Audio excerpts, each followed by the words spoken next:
जैसे करनी वैसी भरनी। वो कहते हैं ना कि जैसी करनी वैसी भरनी। इंसान जैसा काम करता है उसे उसका फल भी वैसा ही मिलता है। अगर आपने अच्छे कर्म किए होंगे तो आपको उसका अच्छा फल मिलेगा, और आपने बुरे कर्म किए होंगे तो आपको उसका बुरा फल मिलेगा।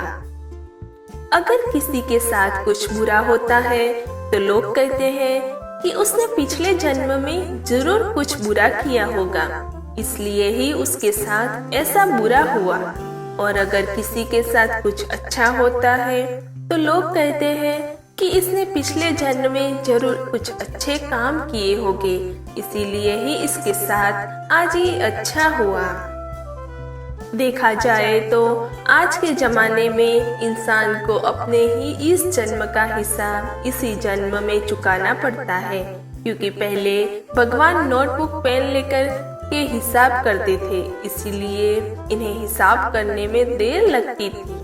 आज के जमाने में भगवान के पास भी लैपटॉप आ गए हैं, तो उन्हें दुनिया के इंसान के कर्म का फल देने में यानी कि हिसाब करने में देरी नहीं लगती है। आज की ये कहानी जैसी करनी वैसी भरनी, ये मोरल स्टोरी भी उसी के बारे में है। एक बार एक व्यक्ति को रास्ते में यमराज मिल जाते हैं। वो व्यक्ति इन्हें पहचान नहीं पाया। यमराज ने उस व्यक्ति से पीने के लिए पानी मांगा। उस व्यक्ति ने बिना कुछ सोचे और बिना एक भी क्षण गवाए यमराज को पानी पिला दिया।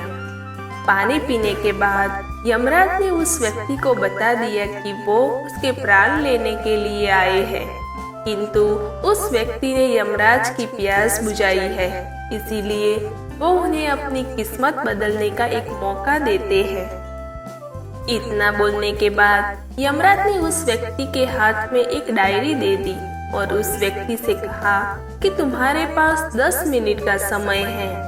इस डायरी में तुम जो भी लिखोगे वही सच में हो जाएगा, लेकिन ध्यान रखना कि तुम्हारे पास केवल 10 मिनट ही है। उस व्यक्ति ने डायरी खोलकर देखा कि पहले ही पेज पर लिखा था कि उसके दोस्त को लॉटरी निकलने वाली है और वो करोड़पति बनने वाला है। वो व्यक्ति ने वहाँ लिख दिया कि उसके दोस्त को लॉटरी न निकले। अगले पेज पर लिखा था उसका एक रिश्तेदार चुनाव जीतकर मंत्री बनने वाला है। उसके वहाँ पर लिख दिया कि उसका रिश्तेदार चुनाव हार जाए। इसी तरह वो पेज पलटता रहा और अंत में उसे अपना पेज दिखाई दिया। जैसे ही उसने कुछ लिखने के लिए अपना पेन उठाया कि यमराज ने उस व्यक्ति के हाथ में से डायरी वापस ले ली और कहा, वत्स तुम्हारे 10 मिनट खत्म हो गए हैं, अब कुछ भी नहीं लिख सकते तुम। यमराज ने कहा कि तुमने अपना पूरा समय दूसरों का बुरा करने में व्यतीत कर दिया और अपने आप को ही खतरे में डाल दिया। अब तो तुम्हारा अंत निश्चित है। अब तुम्हें कोई नहीं बचा सकता, क्योंकि तुम अपने आप को ही नहीं बचा पाए। ये सुनकर वो व्यक्ति बहुत ज्यादा पछताता है, लेकिन अब पछताने से कुछ नहीं हो सकता था, क्योंकि अब सुनहरा मौका उसके हाथ से निकल चुका था। इस स्टोरी से हमें ये मोरल मिलता है कि अगर भगवान ने आपको कोई शक्ति दी है तो कभी किसी का बुरा न सोचे और ना ही किसी का बुरा करे। दूसरों का भला करने वाला सदा सुखी और दूसरों का बुरा करने वाला सदा दुखी रहता है। अगर आपको हमारी कहानी अच्छी लगी हो तो कमेंट में जरूर बताइए कि कैसी लगी हमारी ये कहानी। और प्लीज़ हमारे चैनल को अभी तक सब्सक्राइब नहीं किया है तो प्लीज़ ऐसी नई कहानी सुनने के लिए और हमारे साथ जुड़े रहने के लिए हमारे चैनल को सब्सक्राइब कीजिए। Thank you.